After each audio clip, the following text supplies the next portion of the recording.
Jeffrey Dahmer brutally murdered 17 young men and boys. Once it happened the first time, it just seemed like it had control of my life from there on in. His killing spree lasted more than a decade, and the horror didn't stop at murder. Was there something sexual in the dismemberment of the bodies for you? Yes, there was a sexual part to that. Why the cannibalism? How could a seemingly normal Midwestern boy grow up to commit such terrible crimes? Dahmer's parents struggled to find the answers. It's been eternal torment. Do you feel that you're being blamed? Yes, I do. Dahmer agreed to speak with us at the behest of his father, who had just written a revealing book. Is there anything in this book that you strongly disagree with? Yes. On the surface, the interview with Lionel Dahmer was matter of fact. Well, you were holding back your emotions. Yeah. But beneath his composure, unbearable pain. But they don't realize that I have very deep feelings inside. The interview with Jeffrey Dahmer's mother, Joyce, was often contentious. I don't mean to argue with you. I have no business doing that. I am really scared. I interviewed Jeffrey Dahmer and his parents at length in 1994. Much of what they shared has never been heard until now. MSNBC brings you the never-before-seen confessions of a serial killer.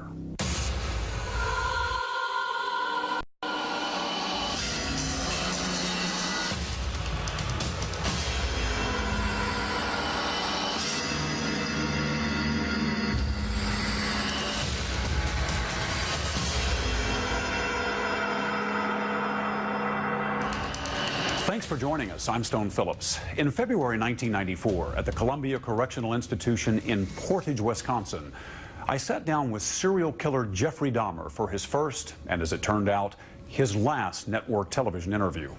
His father, Lionel Dahmer, had just written a book about his son, and he joined us. Jeff, as his father called him, was polite and seemed unnervingly normal. Rarely had a serial killer spoken in such detail about his crimes or the possible root causes. But this father and son spoke about both, as did Dahmer's mother in a rare interview. As you'll see, even looking back more than a decade later, there are still no easy answers. Hi, Jeff. Sherry, How are you? good to see you. Good to see you. Hi, Jeff. Stone Phillips. Hi, Mr. Phillips. How are you? Nice to see you. You've been spending the last few days with your folks. Right. Talking about a lot of different things. Hey, you're lucky you came up on a day when there's no snow. It's snowing like crazy all weekend. Is that right? Yeah. How are things going here for you? Slow and steady. Nothing out of the ordinary, really. You've read the book? Yes. Yes, I read the book. My dad sent it to me about last week, and spent all night reading it. I was up all night reading it. It was quite a surprise to me, some parts of it. Very interesting. In what sense?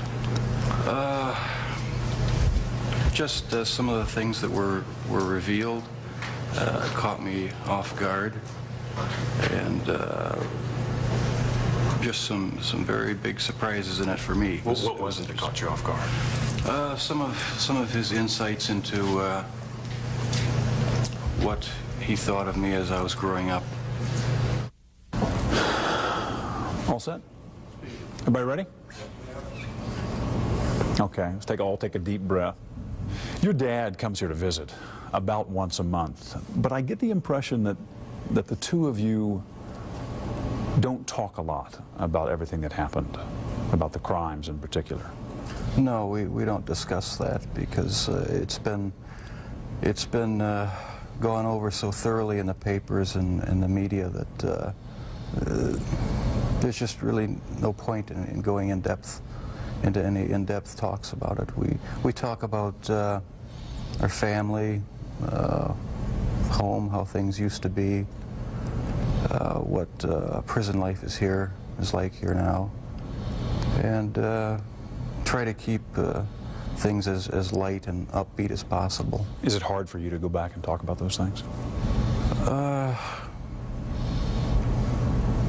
No, not the good things. In fact, it gives me a sense of comfort to talk about the few good times there were in the past. You say the few good times. Do you think of your childhood as having been profoundly unhappy? No, not profoundly. My childhood wasn't filled with any great tragedies or anything. There were good times and there were bad times. I think it was fairly normal.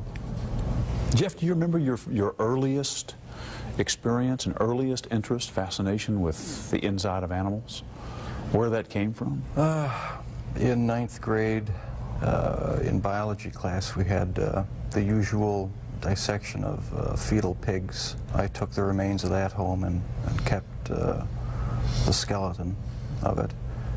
And I just started branching out, dogs, cats. I suppose it could have turned into a normal hobby like taxidermy, but it didn't. It veered off into this. Why, I don't know. All I know is that I wanted to see what the insides of these animals looked like. Was there some pleasure in the cutting open of the animal? Yes, there was. No sexual pleasure, but just it's hard to describe. Sense of power, sense of control? I suppose that's a good way of putting it, yeah. Yeah. I can sort of see a fascination for, wanting to see or looking at the insides of animals, say for the first time. After you did it one time, what more is to be gained by looking at another dog's inside, the second or the third? I don't know. It became a compulsion, and it switched from animals to humans. I still don't understand it.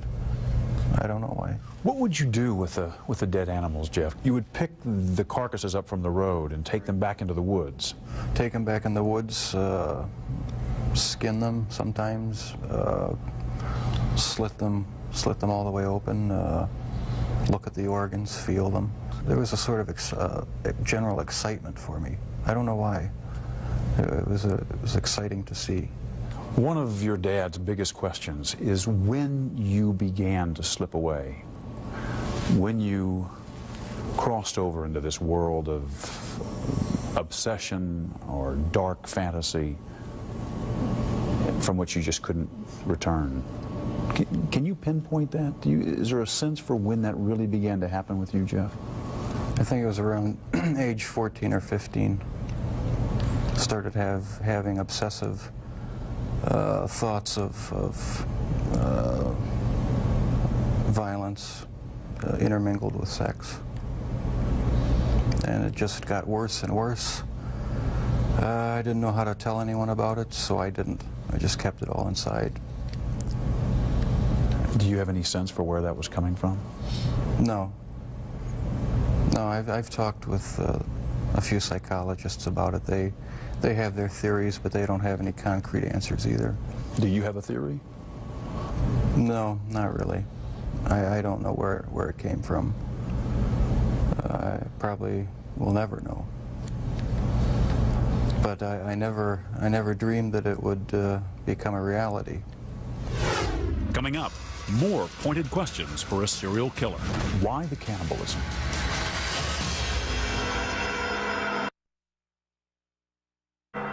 Jeffrey Dahmer was finally caught in 1991 after one of his would-be victims escaped and alerted police. What was discovered in Dahmer's apartment was horrifying. Body parts in a barrel, a human head in a refrigerator.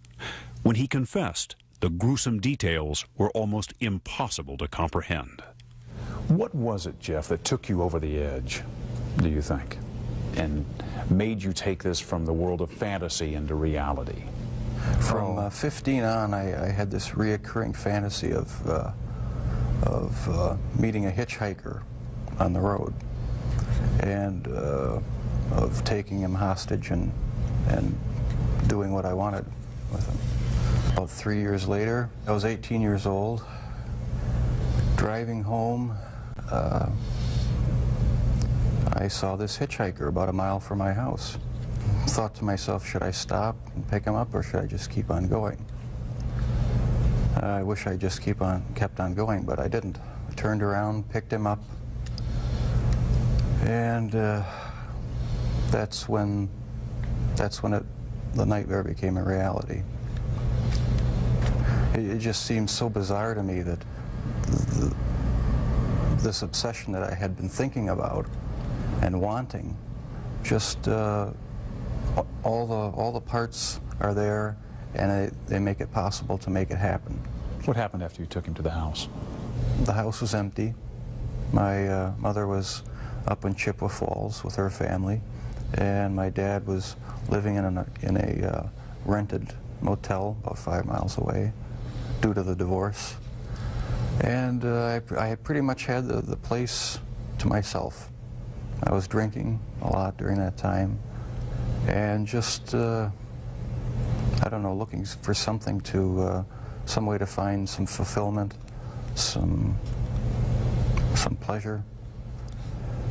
And I acted on my fantasies, and that's where everything went wrong. This was the summer of 1978 when you took your first victim. Right. Once it happened the first time, it just seemed like it had control of my life from there on in. The second occurrence was 1984, roughly. And I met this guy at one of the bars, downtown Milwaukee bars. We went back to the hotel, just planning on getting drunk. I had put some sleeping pills in his drink to render him unconscious. And was just going to spend the night with him. When I woke up in the morning, my forearms were bruised, and his chest was bruised, and blood was coming out of his mouth. He was hanging over the side of the bed, and I have no memory of beating him to death, but I must have. And that's when it all started again. And once it started again, you found it impossible to stop. Right, that's when the obsession went into full swing. Did you ever tell yourself, I have to stop this?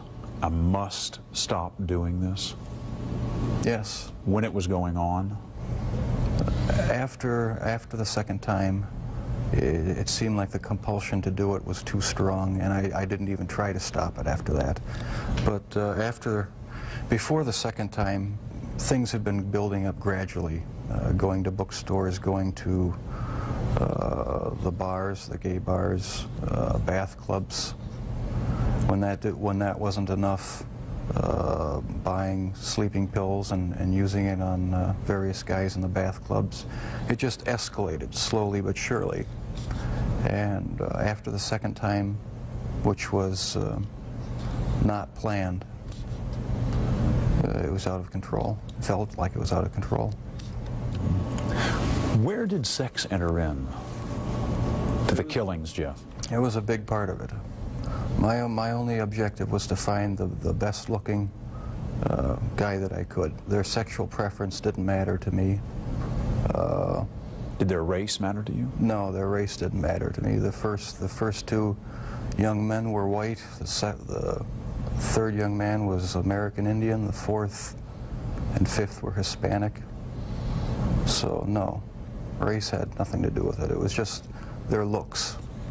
Was there something sexual in the dismemberment of the bodies for you? As time went on, yes, I did get there was a sexual part to that. I started saving the skeletons and preserving other parts, and one thing led to another. It took more and more deviant type behaviors to satisfy my urges, and so it just spiraled out of control. Why the cannibalism? It made me feel like they were a permanent part of me. Besides the just mere curiosity of what it would be like, it made them feel that they were a part of me, and it gave me a sexual satisfaction to do that. Was it the killing that excited you, or is it what happened after the killing? No, the killing was just a means to an end. That was the least satisfactory part. I didn't enjoy doing that. That's why I tried to create living zombies with muriatic acid in the drill, but it never worked. No, the killing wasn't the objective. I just wanted to have the person under my complete control, not having to consider their wishes, being able to keep them there as long as I wanted. It's not easy to say that, but that's what the motive was. Where did that need for control come from?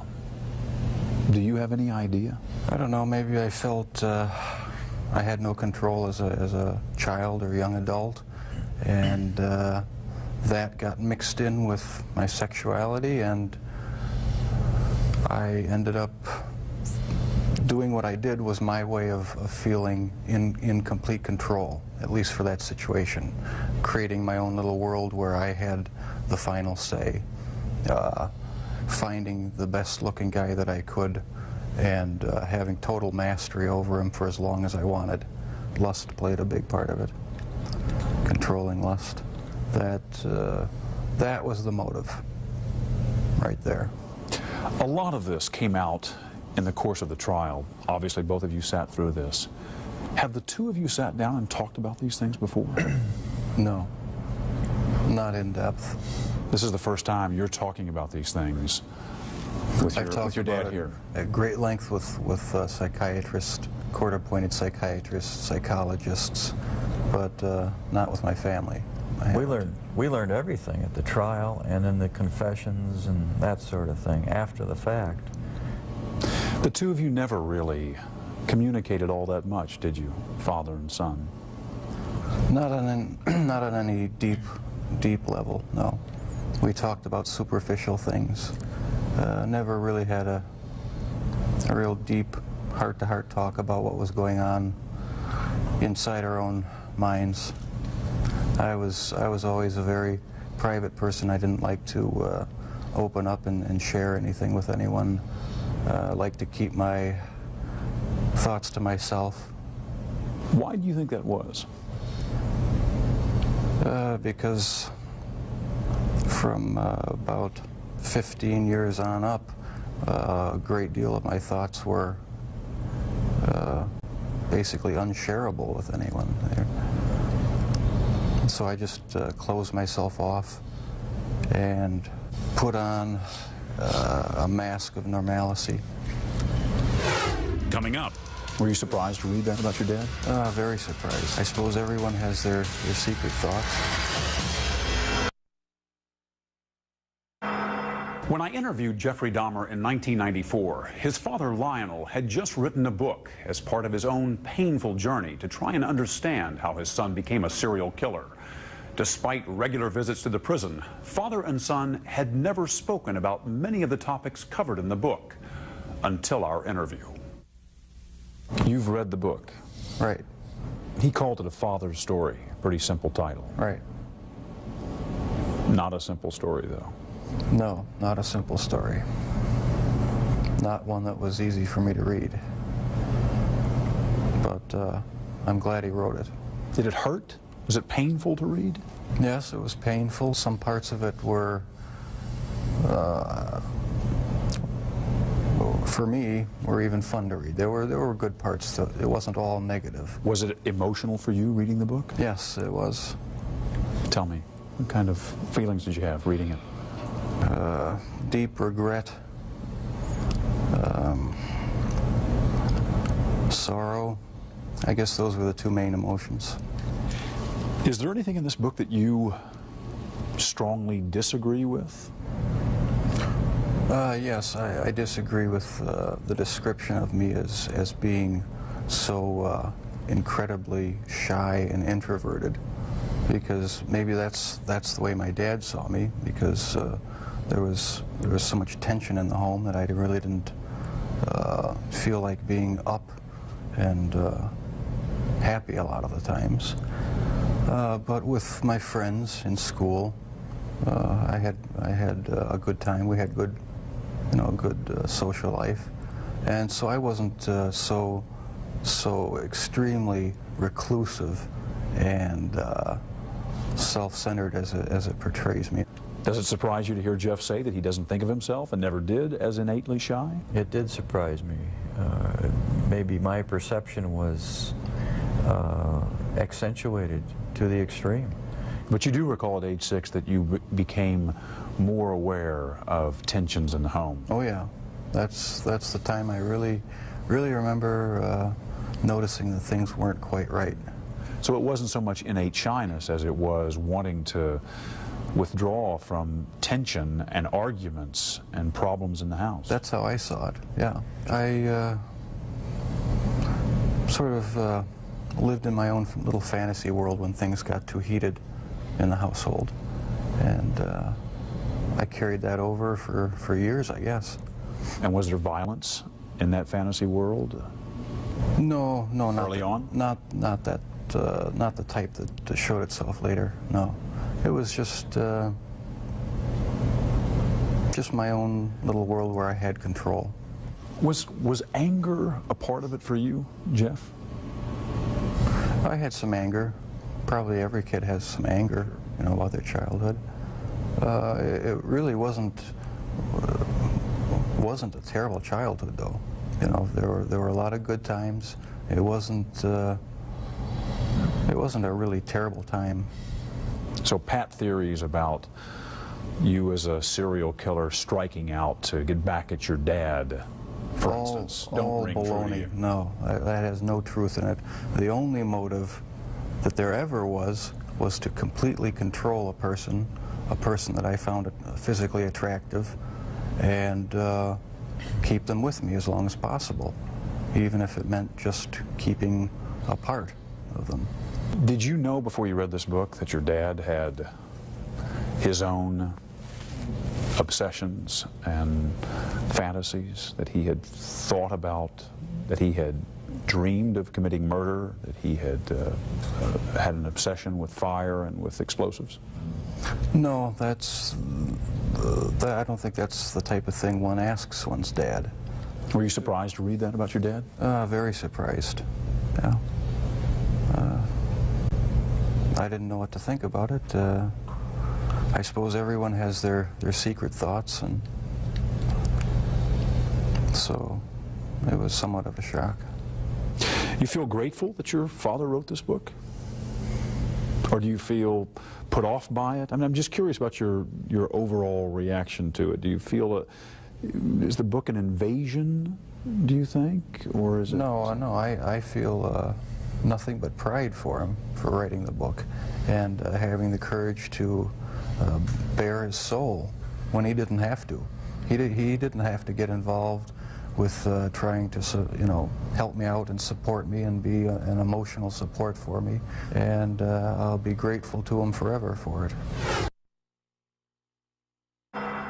Jeffrey Dahmer kept many secrets even before he killed his first victim. While it's not unusual for teenagers to keep some things from their parents, Dahmer's father was tormented by the idea that perhaps he had missed a key sign of what was to come and the chance to stop him. But Jeffrey Dahmer wasn't sure he would have revealed anything and was angered by the way some people had blamed his parents. Did you ever consider talking to your parents, to your dad, about homosexuality? Is that something that you felt you could ever raise? Early on, I really didn't know that much about it myself. All I knew was that it was something that was to be kept hush-hush, not talked about, not even thought about. So I just kept it all within me and never talked about sexual issues at all, really, with anybody.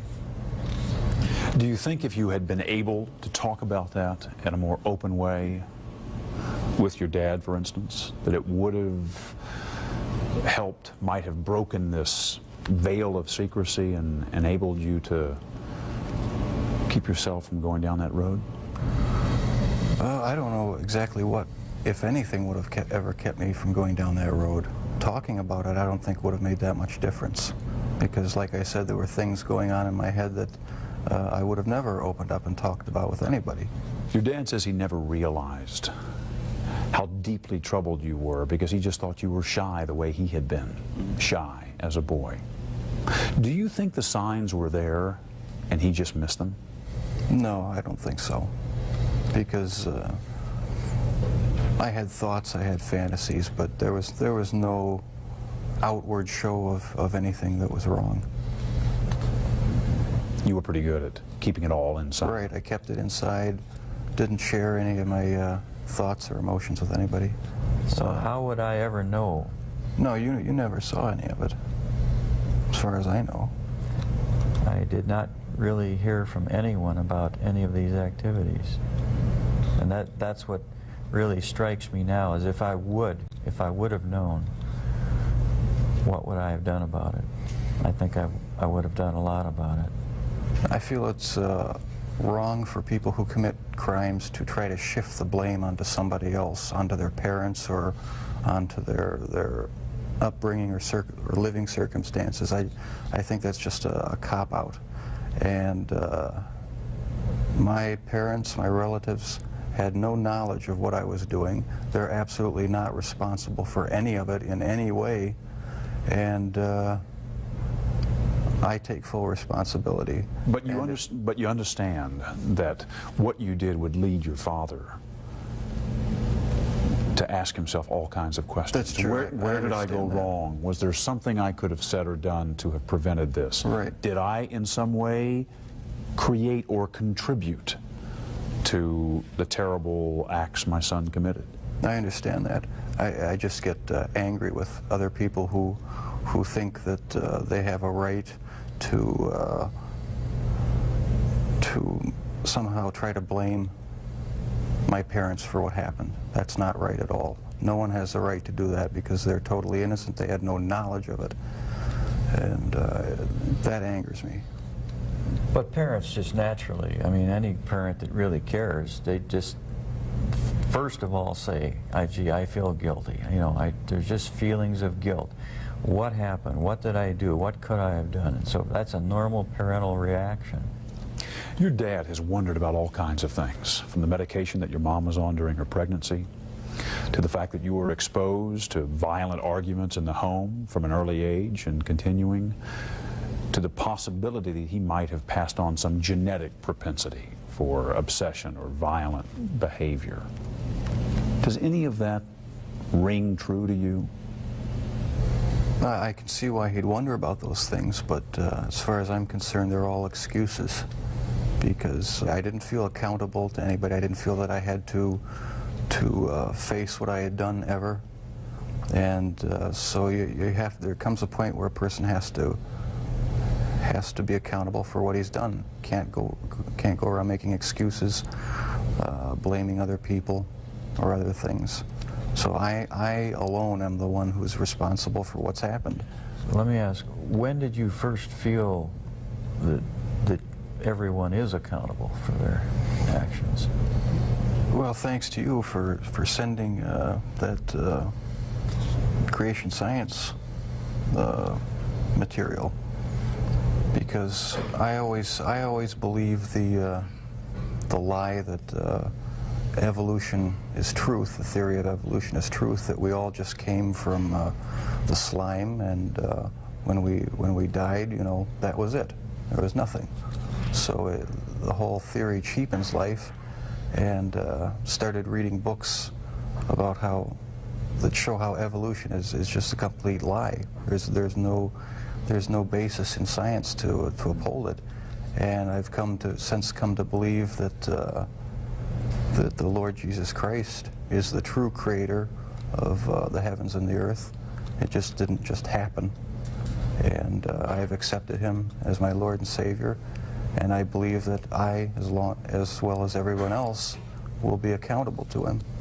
Growing up, did you feel that you were accountable to your dad or to your mom as the authority figure in the house? Yes, I did. I mean, they didn't let me run wild. They disciplined me, and so I felt accountable to them. But afterwards, after I left the home, that's when I started wanting to sort of create my own little world where I could be the one who had the complete control, where I didn't have to bow to anyone else's demands, and I just took it way too far. Lionel? At that period of time, I had drifted away from a belief in a supreme being. And I never, as a result, passed along the feeling that we are all accountable in the end. He owns us.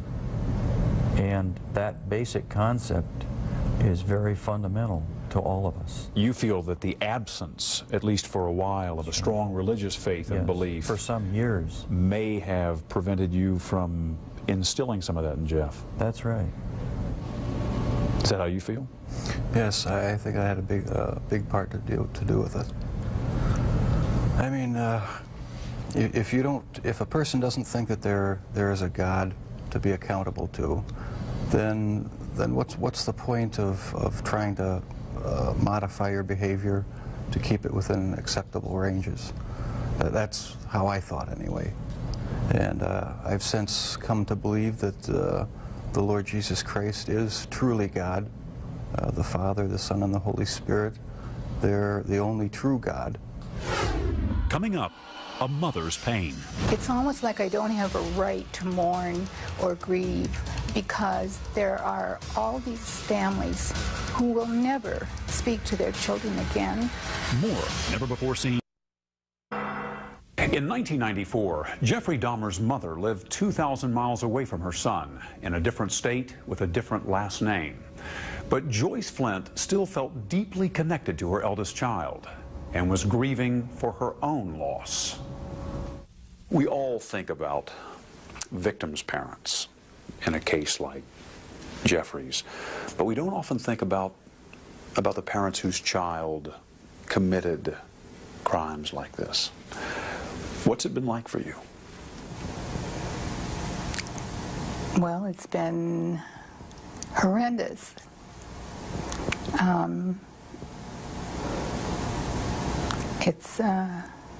I don't know if I have words to explain something that was never seen or forecast or expected. I learned about Jeff in the same way everyone else did. A friend called me and told me it had been on television in another state. And so half an hour later I turned the television on and saw his picture. And at that point, what do? You can't believe what's happening. And you cry and you grab a friend, and that's what I did. What was most unusual about it was that I didn't know, I hadn't been in contact with Jeff, although I tried, and yet no one had ever let me know that Jeff had been in any kind of trouble at all during the years. When did the full impact of all of this hit you? I don't know if it has yet. I don't know if it ever will. I mean, I don't know if I'll ever be able to. How does anyone? The full impact. It's the rest of our lives. I have another son, a younger son, for the rest of his life. He will have to find a way to be strong and deal with this. Has this followed him? Yes, it has. But he's doing very well. He's finished an graduate degree and is working and very successful and visits his brother.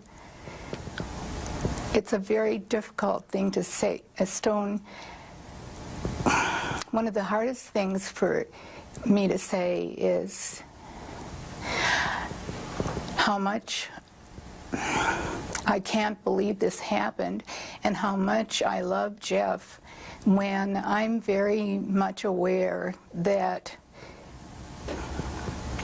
it's almost like I don't have a right to mourn or grieve because there are all these families who will never, ever speak to their children again. It's a very strange set of circumstances. I still have my son Jeff now to talk to, and we've established a wonderful relationship, and I hope I don't hurt all of the people who've lost their children by saying that. What was he like as a young boy before school? Wonderful. I thought he was wonderful. He was fun. We did all of the normal things that people do.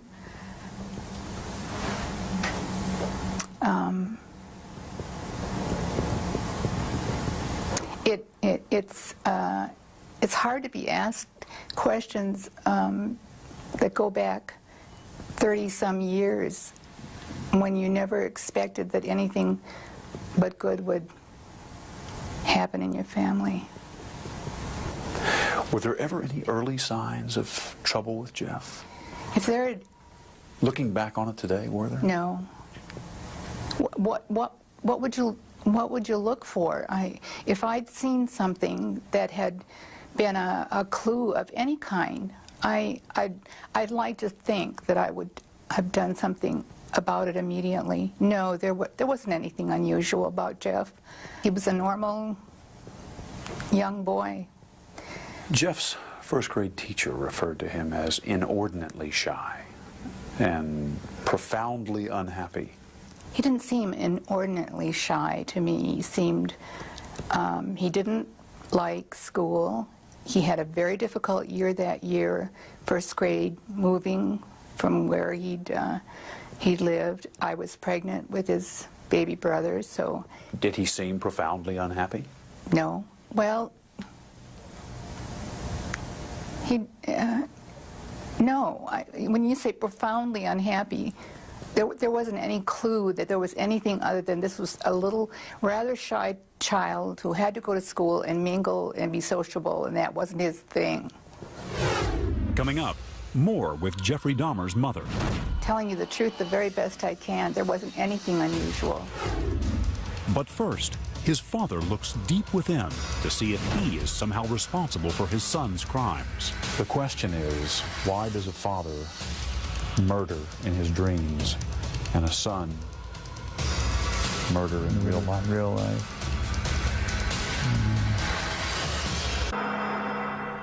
How would you describe Jeff as a young child? Was he happy? Was he outgoing as a 2, 3, 4-year-old? He was quite outgoing up until maybe age 3, 3.5, 4, somewhere in there. He developed a double hernia. That was pretty traumatic for him physically, wasn't it? I think, you know, if this whole thing is conjecture at this point. It might have been, along with other incidents in his lives, might have been one of the trigger points. I mean, you know, the old Freudian castration complex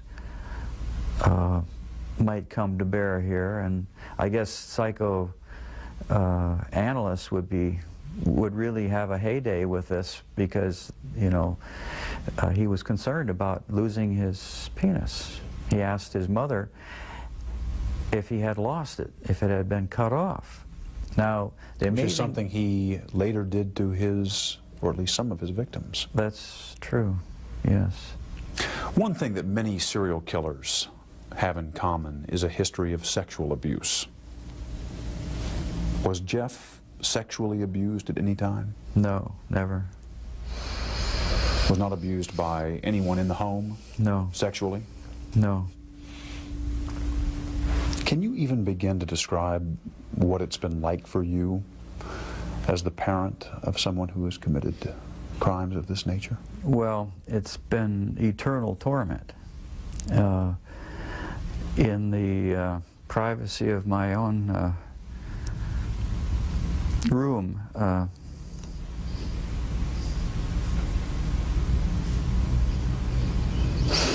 See, people generally look at me as sort of not emotional, and I come off as maybe a little bit remote because of that. Well, you were holding back your emotions just Yeah, now. but they don't realize that I have very deep feelings inside. An armchair psychologist would argue that the fact that you are so unemotional about all of this only signifies the fact that inside there may be very powerful emotions. Right. That the person who keeps things so tightly under control is the person who is really afraid of losing control of some very powerful feelings inside. True in your case? That's probably true, yeah. I would say that's a fair statement. Today, when you think about the obsessions that were consuming Jeff as a teenager, they aren't altogether unfamiliar. I think inferiority goes, you know, lack of control or feeling of no control over your environment or kids around you. I think inferiority sort of goes along with shyness. Jeff was shy, I was shy. Then comes the thought of control. You just don't have the control of your environment. And my early infatuation or obsession was with fire. Just about burned down my neighbor's garage one time, just starting a little fire. When you were a teenager, you had dreams of committing murder yourself. Yeah, let me clarify that. Please. I was shy and, you know, felt lack of control and so forth, and I was bullied. Okay, there were a lot of bullies in our neighborhood. And almost always after I was either physically or in some other way harassed by bullies, I would wake up, say, the next morning or the morning after that, shortly after that, and I would for just a say about 30 seconds or so have this feeling that I had hurt someone, that I had maybe hurt them badly, that I had killed them. But it was a vague sort of a feeling, and it happened just every so often, and after attacks by neighborhood kids. The question is, why does a father murder in his dreams and a son murder in real life? Real life. Yeah. In mentioning these things and writing about them in your book, you seem to believe that you may have passed on some kind of genetic propensity for obsession or destructive behavior. That might be one factor in this puzzle of why your son did what he did. It's something to be considered, you know, in the broad spectrum of possibilities. The problem with just calling it genetic predisposition or genetic predestinarianism is that it's not really scientific. It's not true with respect to personality. But it's being investigated. What led him to cross the line, to go over the edge? I don't know, but I guess I would just conjecture that whatever it was, it probably goes back further to whatever got hooked into his sexuality. I do believe strongly that was, I mean, those hormones are the most powerful thing on earth almost, and I do believe that theory. A sexual drive. It was the sexual drive that led him to murder and dismember. That's my personal belief, and however it got bizarrely hooked into entrails is beyond me, but I believe that if it could be unearthed as to how that happened or what that derivation was, then we'd have the answer. Coming up, the Dahmers' volatile marriage and its effects examined. It was unnerving, depressing, made me angry sometimes.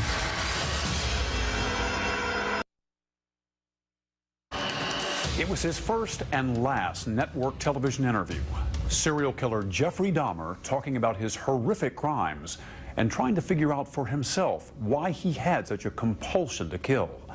Much had been made of the home environment in which he grew up and the marital strife to which he was exposed throughout his childhood. Could he have been so affected it would later drive him to commit unspeakable crimes? Dahmer had strong feelings about that. What do you remember about your parents arguing when you were growing up, and what effect that had on you? It was unnerving, depressing, made me angry sometimes. I'd leave the house, go out in the woods and sulk, brooding, wondering why they had to have such a rough relationship.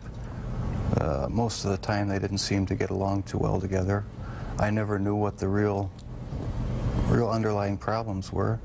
I didn't feel it was my place to ask. Did you blame one or the other, mom or dad? No, I didn't. I was just frustrated that things couldn't be happier around the house. You just wanted things to be more peaceful. Right. I never saw any real violent arguments as far as physical hitting or anything like that, but there was a lot of yelling, a lot of tension in the house sometimes. All set? Everybody ready? Let's go. At the time of the interview, Jeffrey Dahmer's mother, Joyce, was writing her own book, tentatively titled An Assault on Motherhood. She insisted that her co-author sit next to her for support. The book was never published, and the co-author never appeared in the original broadcast. What kinds of things was Jeff exposed to? What kinds of things did he see and hear?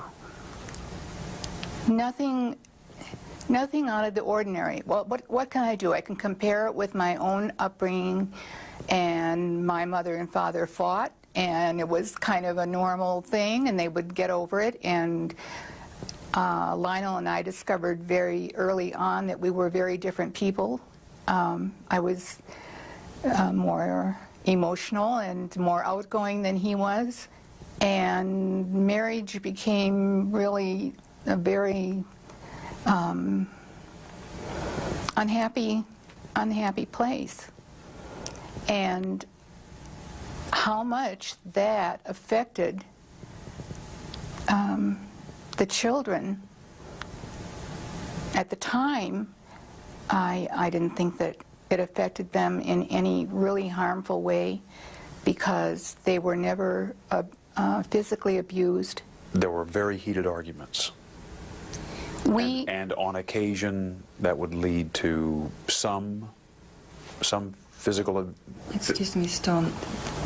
If you want to stop a minute and think about whether you want to talk about that abuse on this. How am I going to know what's going to be on television and what's not going to be? Well, I mean, I think you need to assume, while only a very small portion of this will be on, I mean, I want you to be comfortable with what you say, because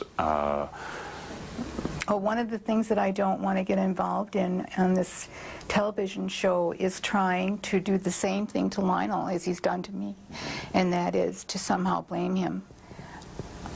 So I'm not asking. I really don't want to get to whose fault. No, we're rolling. But I'm just saying, I don't want to get. I am really not concerned with fault and whether it was you or whether it was Lionel. What I'm trying to understand is what was going on between you, for whatever reason.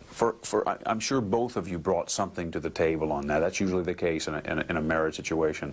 My question is, what kinds of things, what do you recall about the kinds of things that were happening between you that Jeff may have been exposed to, and to the extent that there is some question about the kind of emotional turmoil that might have caused him? Stone, I have to tell you, I've thought of that over and over again, and there's nothing about the kind of arguments, the kinds of fights we might have had, the disagreements over how to bring up children, there was nothing unusual about that. And Jeff is not the result of what is going on in every home in America. He's not the result of that. So you're saying it wasn't a perfect marriage, you're saying, but it was nothing so extraordinary that it could explain No. why he went on to do what he did. Absolutely not. Telling you the truth the very best I can, there wasn't anything unusual. It was pretty intense, the arguments between the two of you. Yeah, yes. A lot of the arguments were very intense, and I couldn't see any way but to just leave the room or leave the house, or just, there was no compromise. How much of this violence in the home was Jeff exposed to? There were times when he heard the shouting and her physical agitated motions. He observed them, and he went outside and just left the house. And I learned later, I didn't know at the time, I didn't hear him do this, but I learned later that he was slapping the trees with branches and sticks, and I guess apparently out of frustration. So apparently Jeff was very disturbed over the arguments. I have no doubt that he was very disturbed. There are thousands, literally thousands of children who grow up exposed to these kinds of problems. And worse. And worse, and yet they don't go on to do the kinds of things that Jeff did. In and of themselves, they're not the, I guess we would say, not the only factors. But, you know, everyone's an individual, I guess, aren't they? But there may have been more important, unknown to us yet, trigger points that make Jeff more unique than the usual case. When you think back on those times, the arguments and the possible effect it may have had on the kids, does it cause you anguish? It makes me sick that we didn't have a more Ozzie and Harriet type family. And I know there really are no Ozzie and Harriet families per se, but there are some that really are healthy, quite healthy. And ours could have been. And it just makes me sick to my stomach that it wasn't. That's how I feel. You know, I'll feel that way to my death. Coming up, the agonizing search for pieces of the puzzle turns to Joyce's pregnancy with Jeffrey, a topic that would fuel an intense debate. There's an obvious discrepancy here between what you're saying and what Lionel is saying about the nature of the pregnancy. Are you serious?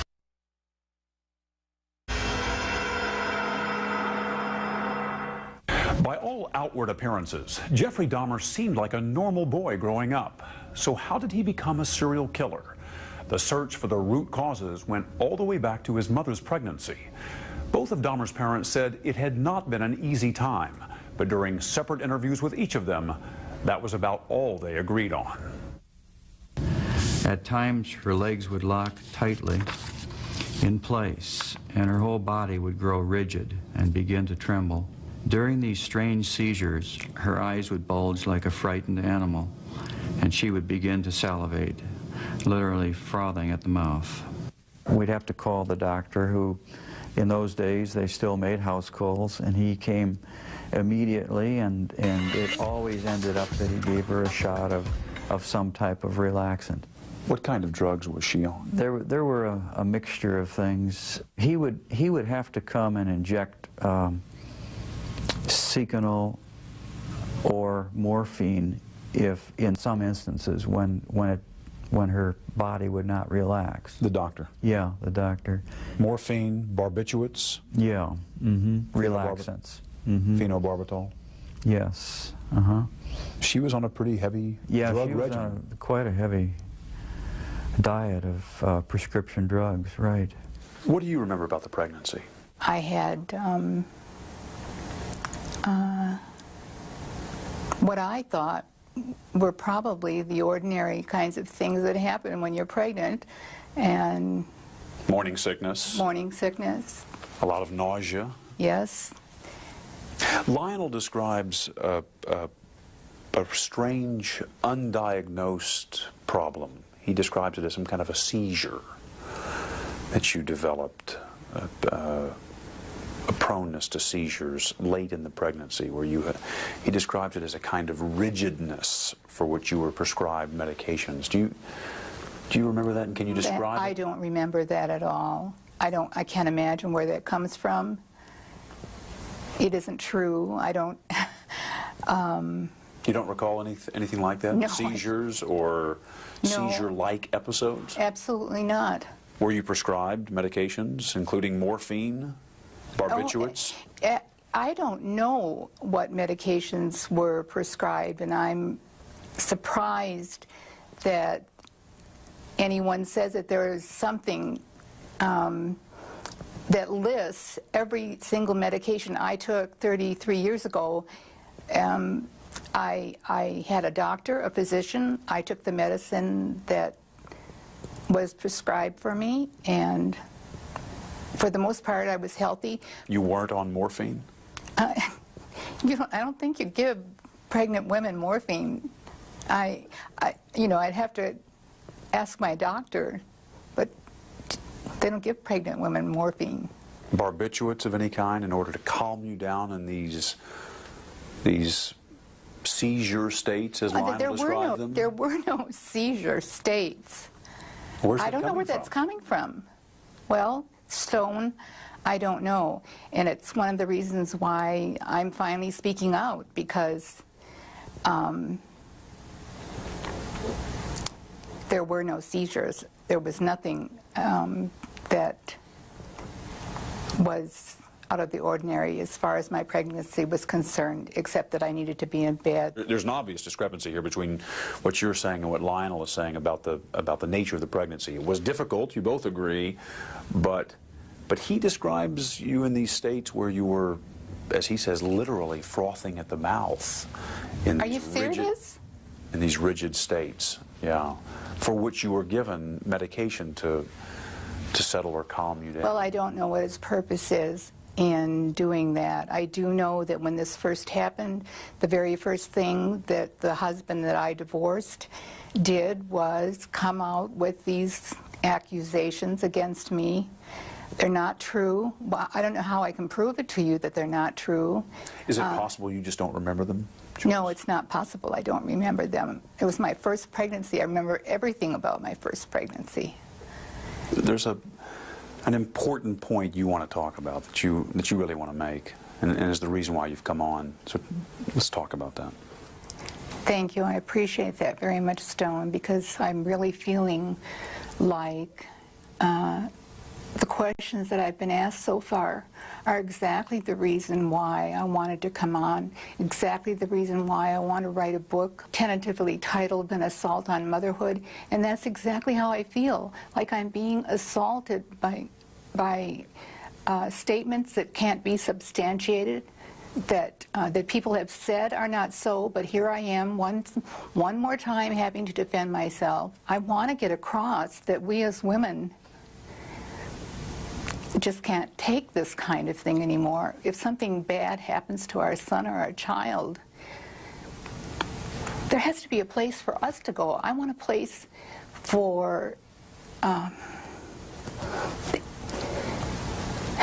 all the victims to have a place where there's some compassion and understanding instead of a blaming. Coming up, Joyce talks about the pain of feeling blamed for her son's crimes and disputes more of her ex-husband's recollections. Excuse me for interrupting you, but I never heard anything like that ever happened. In 1994, Jeffrey Dahmer's mother, Joyce Flint, was tormented, feeling unfairly blamed for her son's horrific crimes. She had planned to write a book, tentatively titled An Assault on Motherhood, about her ordeal. In fact, her co-author sat next to her during the interview, sometimes interrupting when she felt the questions were too much for Joyce to handle. The book was never published, but in our interview, Dahmer's mother talked candidly about her pain and about her anger. Do you feel that you're being blamed? Yes, I do. Do you feel that Lionel's blaming you? That certainly does seem to be what happened when he first came out on television. And there are elements of Lionel's new book which do seem to say things about the pregnancy, about reluctance to breastfeed after the pregnancy, about Joyce's state during early motherhood, which seem to indicate something was wrong with the mothering.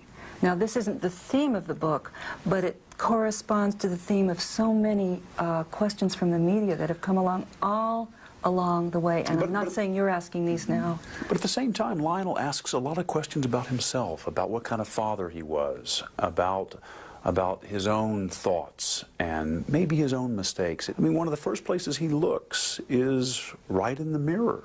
But if he wants to speak about himself, it's fine if he wants to make false or accurate accusations about his own behavior. But to state things about Joyce, which may or may not be true, and in some cases apparently are not true, in his book, is a certain type of blaming somebody who has not yet had the opportunity to speak up. You've read his book? Yes. Joyce, you have not read it? No, I haven't. Joyce has not read it yet.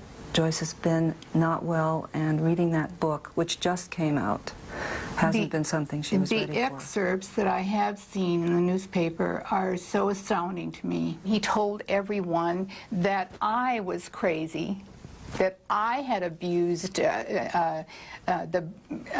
my body with medicines, that I somehow was to blame. There's no doubt about that.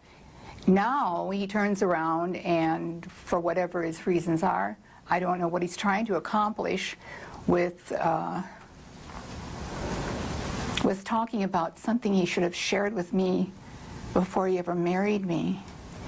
If he's got some thought that that had anything to do with Jeff. You mean his mental state, that you weren't informed? Dreaming of murder, yes, exactly. obsession with explosives. He never talked to you about any of that. None of that. I think one of the points is it's all clear in retrospect. I mean, for instance, one of the anecdotes that he tells in the book, Joyce, is when Jeff was 4 years old and Lionel had crawled underneath the house to remove some dead animals, and he put some of the bones from the dead animals into a bucket. And Jeff, at age 4, probably innocently, went over and was playing with the bones and seemed fascinated with these bones. That absolutely astounds me. Excuse me for interrupting you, but I never heard anything like that ever happened.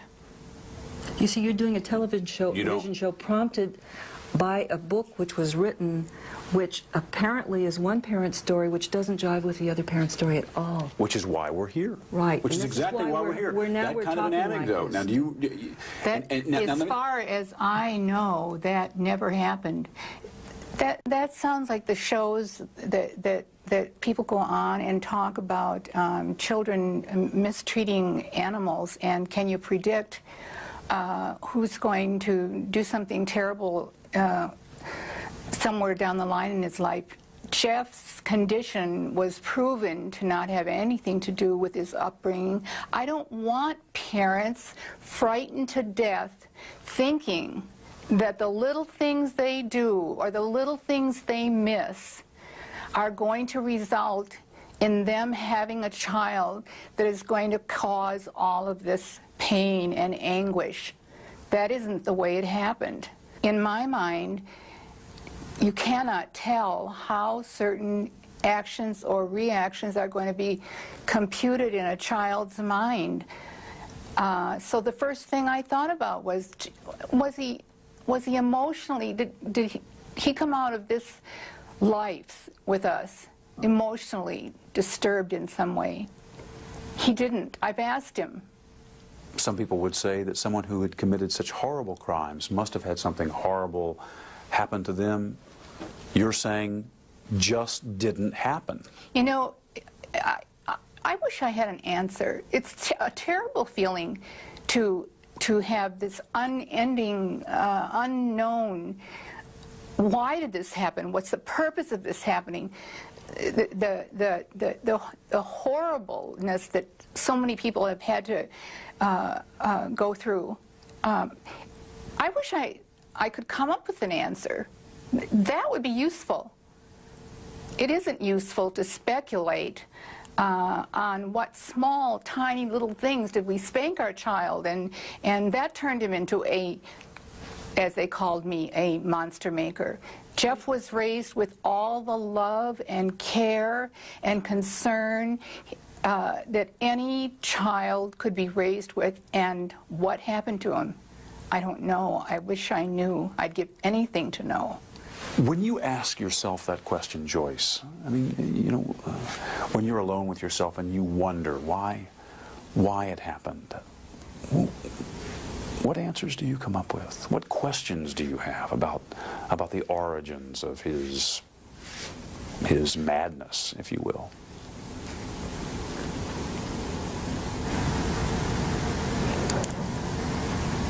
I can't explain it. I can only cry about it. I asked the universe, why would this be allowed to happen? I don't have an answer for that. I'd like one. Coming up, could Jeffrey Dahmer have been caught years before his arrest? I didn't know what would happen. I thought, you know, it's all going to come crashing down now. There were times during the years Jeffrey Dahmer was killing young men and boys when he came close to being caught, stopped from taking more lives. One of those crucial moments still haunted Dahmer's father, Lionel, during my 1994 interview with him.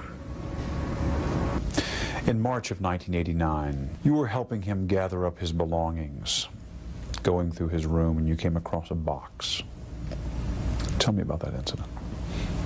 It was about a 1-foot square box, metal and wood box, that I thought contained pornographic material. And you asked Jeff to open it?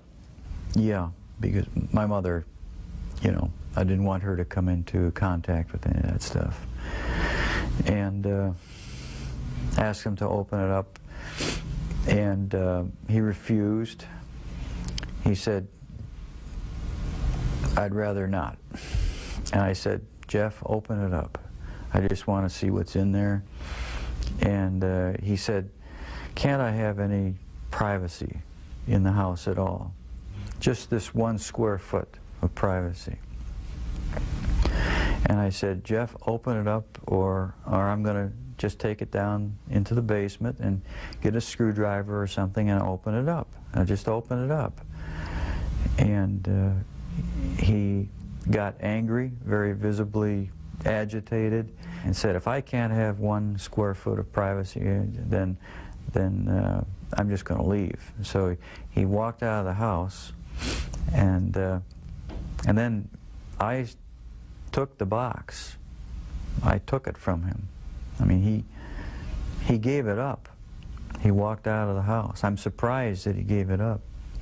But I started walking down the basement, and then he came in the back door just as I was going down the basement steps, and he said, "I'm sorry, Dad.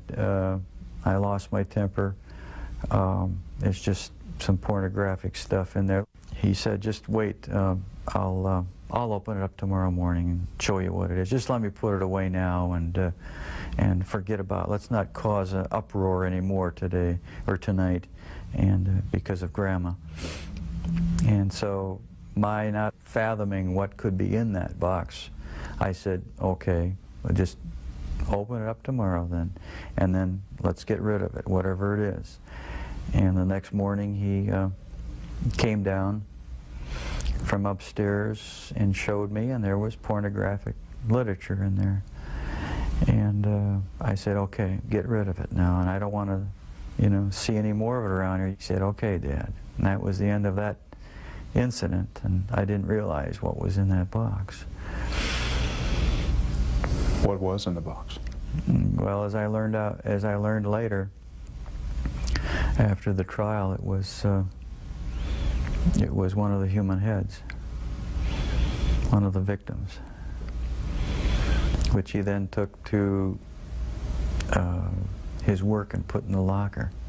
I told Jeff I can't imagine what I would do if I would have opened that box and found that, because I probably would have reacted in my typical fashion of just shock and numbness. I probably would have thought that, you know, maybe it's an artificial, some type of, I don't know, an occult thing, or just some decorative thing, that something, but not human. I can imagine I would finally realize, or suspicion, what that is. And then I don't know what would happen. I think I probably would have lost it. I don't know what I would have done. I asked Jeff, you know, what would he have done if I would have opened that up and found out what that was. And all he said was, well, that would have been the end of the line. The jig would have been up. One of the chilling stories that your dad tells is about the box he had found. Can you give me your perspective on that? I had a box in my bedroom closet, and it contained the mummified head and genitals of a young man I met in one of the bars down in Milwaukee. And it was a locked metal box. My dad one week came to visit and happened to see it, and we got into a bit of an argument because I wouldn't open it up. He took the locked box down to the basement and was about to smash it open. What were you thinking as he was making his way downstairs to open the box? Well, I was outside, and I was thinking, I've got to stop this from happening. I didn't know what I'd do or say. I didn't know what would happen. I thought, you know, it's all going to come crashing down now. And but the box was never opened, not in my dad's presence. And so the lies continued. The whole scenario just continued for years after that. Were there times when your dad may have been closer to discovering what was going on than even he knew? Times where you got worried that maybe he would find something out? The box incident was about as close as it came, yeah. That was just one incident. There were others, but that was a particularly nerve-wracking one. Are there others you can share? Other close calls? When acidified, dissolved human remains were found, they didn't look like human remains anymore, but they were in the trash bin outside in the garage. That was one incident. And a few others I'd rather not go into right now. Were you relieved to be arrested? Part of me was, and part of me wasn't. Explain. I don't know. It's like I don't believe I have a split personality, but you know the feeling where you're sort of glad about something, but on the other hand you're not. That's how it was. It was a relief not to have to keep such a gigantic secret that I had kept for so many years. And once I saw that I had no choice but to face it, I decided to face it head on and make a full confession. So I am glad that the secrets are gone. Coming up, a father's anguish as he confronts the gruesome reality of his son's crimes. What was it like the first time you saw Jeff after he was arrested for murder? How good was Jeff at manipulating you? Excellent. He's very good. Good liar?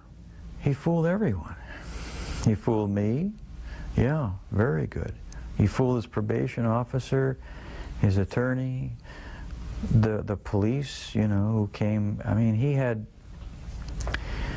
bodies in his next room when the police were standing in in his outer room. There were so many people that he fooled. And he could lie and be cool as a cucumber. Yeah, he just looked very innocuous. He just looked like an average person who couldn't possibly do the things that he did.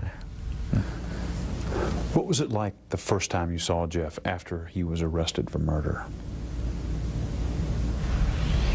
Oh, that was really tough. He was disheveled, you know, beard, and he hadn't slept. There were people screaming in the cells, and he just stood there like a limp rag. What did you say to each other? I went up to him and I said, "Jeff, I love you." I hugged him. I cried. He didn't seem to be emotionally moved. He just seemed like he was just wrung out. Did he hug you back? Yeah, as well as he could. He was shackled in front of him, so he really couldn't hug. But he pressed, you know, forward. But it just seemed like he was just his soul had dropped out of him. What were his first words to you when he saw you? I'm just so sorry. I really screwed up.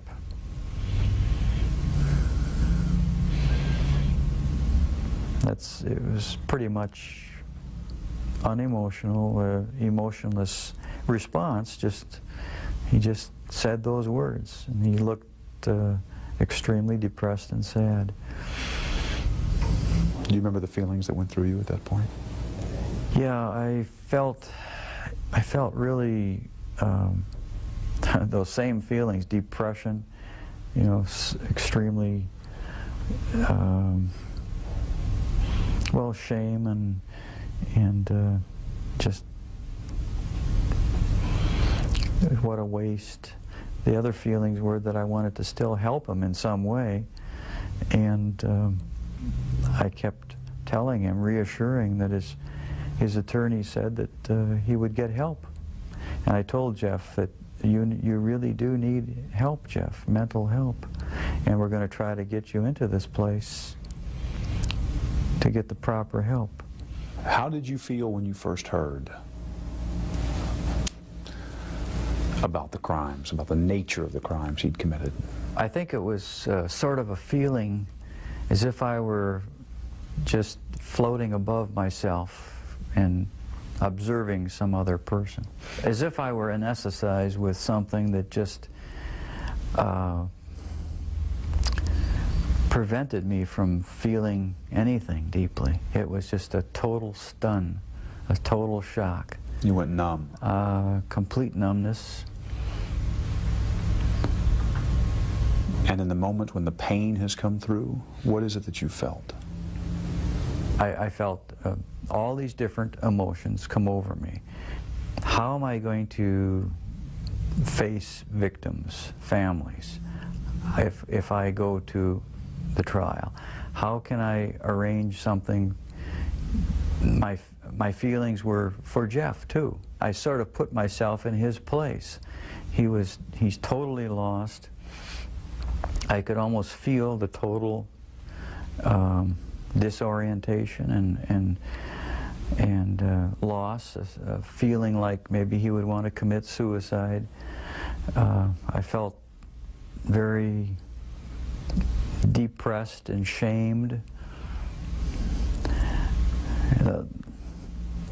Just very, very depressed, just to the bottom of the pit. Have you ever stopped loving your son? No. No. I think that part of my continuing to want to love and support him is because I can remember him as a youth when he was innocent. What do you see when you look at Jeff's face? I guess the parent, naive parent in me still says I see an innocent, shy child, a defenseless, vulnerable child who I wish I could help now. I know there are some people who say he shouldn't have any peace. You know, the victims' families don't have any peace. But I want to see what I can do to help Jeff have some peace in his mind, because there's still things there. Does he deserve that? And well, yeah, I think he does. Was there a time when you hated Jeff for what he did? Yeah, I think probably there was a mixture of feelings of anger and hate and disappointment and also feeling extremely sorry for what he did. You know, felt very sorry for victims and their families, and also for Jeff. The terrible waste. Have you had a chance to sit down with Jeff and ask him why? Why did you do this? What was it? I asked him once, and he doesn't know. I asked him, he does not know. And it seems like a stunted, short answer that, you know, it seems like there should be more of an answer than that, but he says he really doesn't know. Coming up. I tell you, Dad, I'm really sorry that this has happened, and I love you a lot. I love you too. I'm sorry. Don't be sorry. Your father told me that one of the reasons he wrote this book was in order to put down on paper what he has been unable to say to you in words, kind of reaching out to you. What do you want to say to him, having read this? I tell you, Dad, I'm really sorry that this has happened, and I love you a lot. I love you too. I'm sorry. Don't be sorry. We haven't always shown it a lot, but I do love him a great deal. I love you. And without the support of my folks, I don't think I would have come through this. We've opened up with each other a lot more now since the trial and everything. There's no secrets to be hidden away. You know, I don't feel that I have to keep any secrets from him.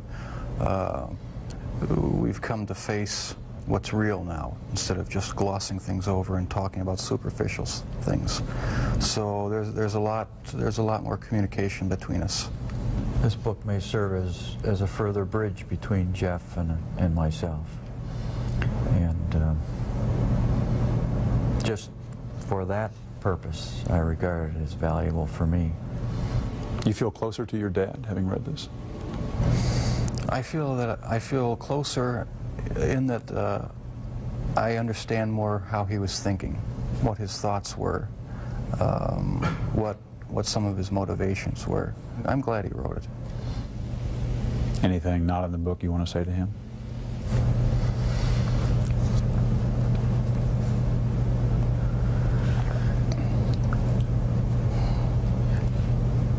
I can't think too clearly right now. I'm feeling pretty emotional.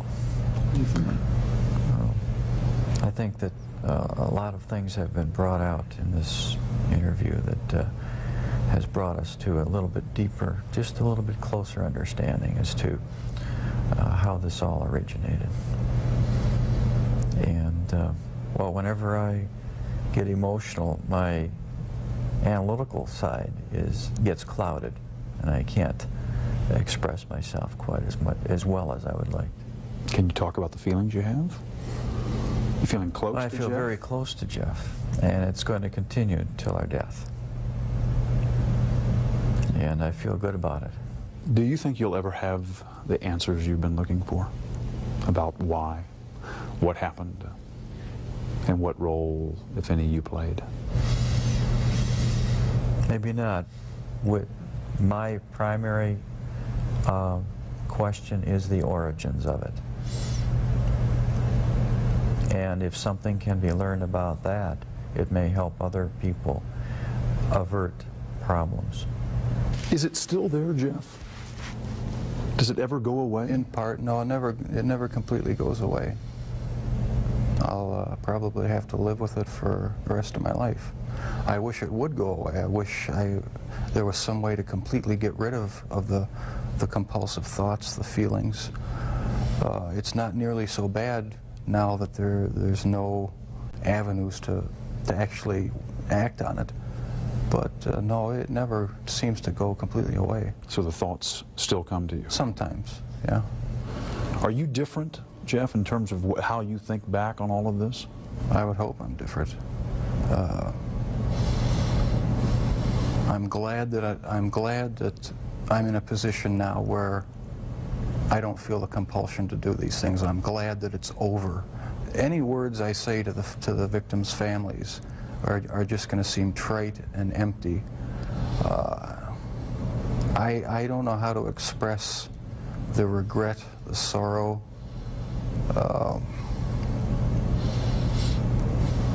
that I feel for what I've done for their sons. I can't find the right words. All right, see you later, Dad. Okay. After the interview at the prison, Dahmer casually showed us something a little unsettling. Just a point of interest, that's the type of box. This is the type of box? Exactly. He wanted us to know that box looked strikingly like the one his father had found, the one Jeffrey had used to hide body parts. Okay. Thank you, Jeff. All right. To this day, the interview with Jeffrey Dahmer remains one of the eeriest experiences of my 30 years in television news. From the weak handshake with which he greeted me to his bizarre observation about that metal box as he returned to his cell, Dahmer was a haunting figure. He often said he had wanted the death penalty. 9 months after our interview, his death wish came true. I'm Stone Phillips.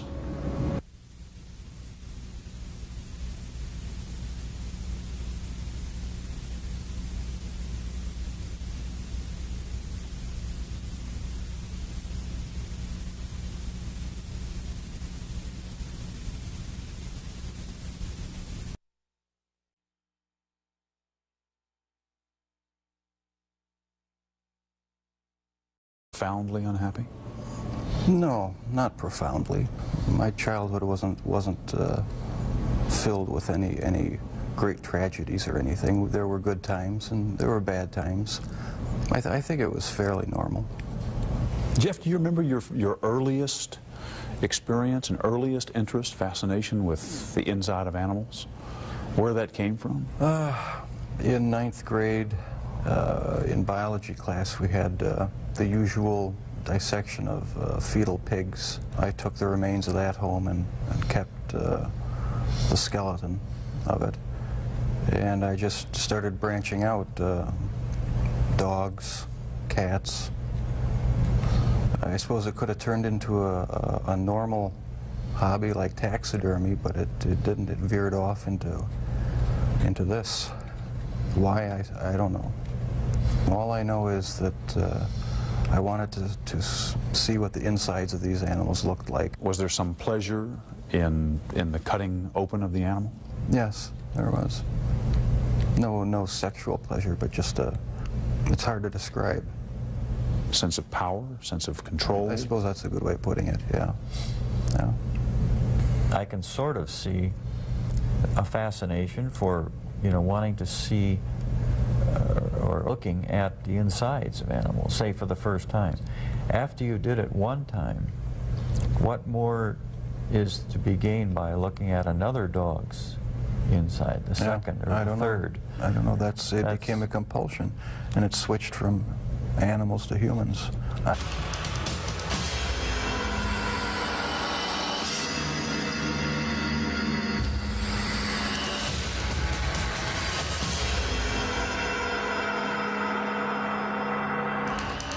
Thanks for joining us. I'm Stone Phillips. In February 1994, at the Columbia Correctional Institution in Portage, Wisconsin, I sat down with serial killer Jeffrey Dahmer for his first, and as it turned out, his last network television interview. His father, Lionel Dahmer, had just written a book about his son, and he joined us. Jeff, as his father called him, was polite and seemed unnervingly normal. Rarely had a serial killer spoken in such detail about his crimes or the possible root causes. But this father and son spoke about both, as did Dahmer's mother in a rare interview. As you'll see, even looking back more than a decade later, there are still no easy answers. How are you, Dad? Hi, Jeff. Sherry, how are you? Yeah. Good to see you. It's good to see you. Hi, Jeff. Mr. Phillips. Hi, Mr. Phillips. How are you? Nice to see you. So you've been spending the last few days with your folks. Right. Talking about a lot of different things. Hey, you're lucky it came up on a day when there's no snow. It's snowing like crazy all weekend. Is that right? Yeah. How are things going here for you? Slow and steady. Nothing out of the ordinary, really. You've read the book? Yes. Yes, I read the book. My dad sent it to me about last week and spent all night reading it. I was up all night reading it. It was quite...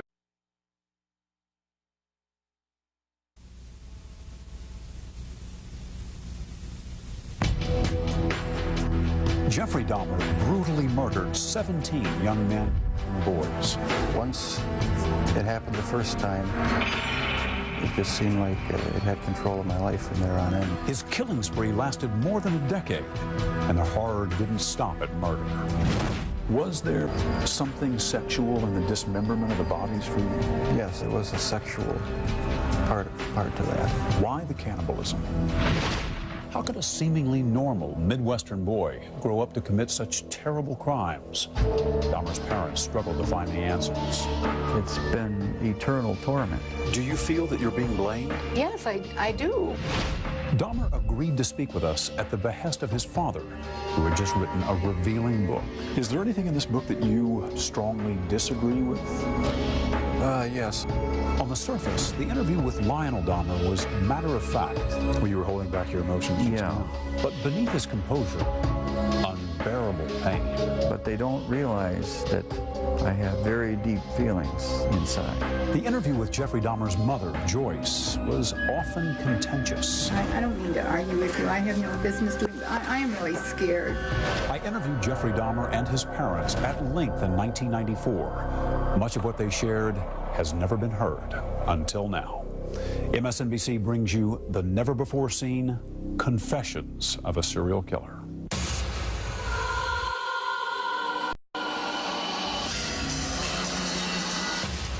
I still don't understand it. I don't know why. What would you do with the dead animals, Jeff? You would pick the carcasses up from the road and take them back into the woods.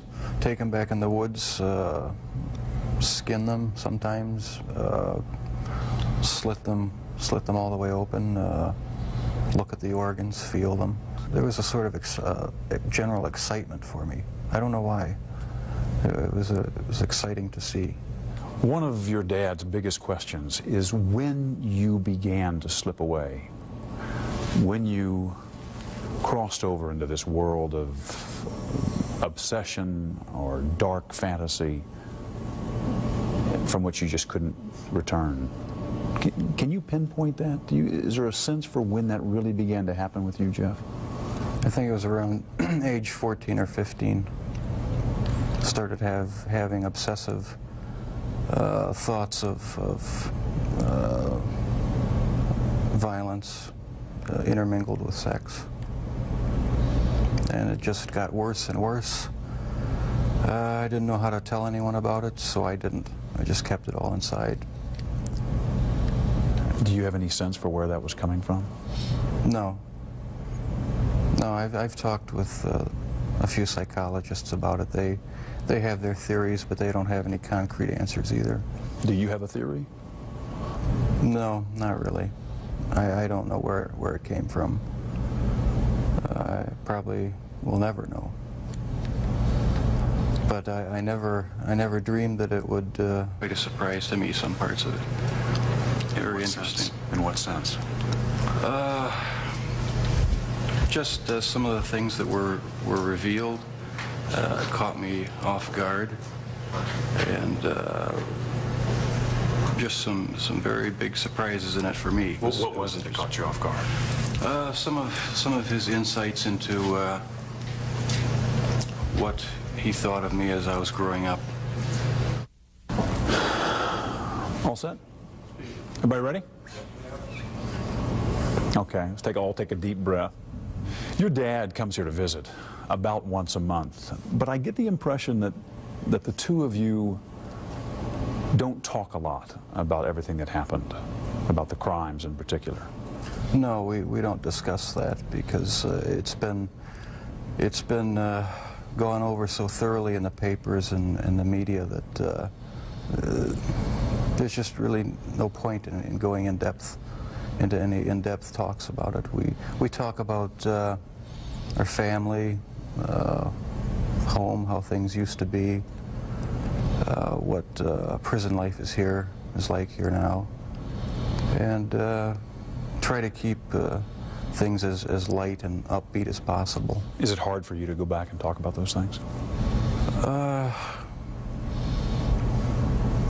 No, not the good things. In fact, it gives me a sense of comfort to talk about the few good times there were in the past. You say the few good times.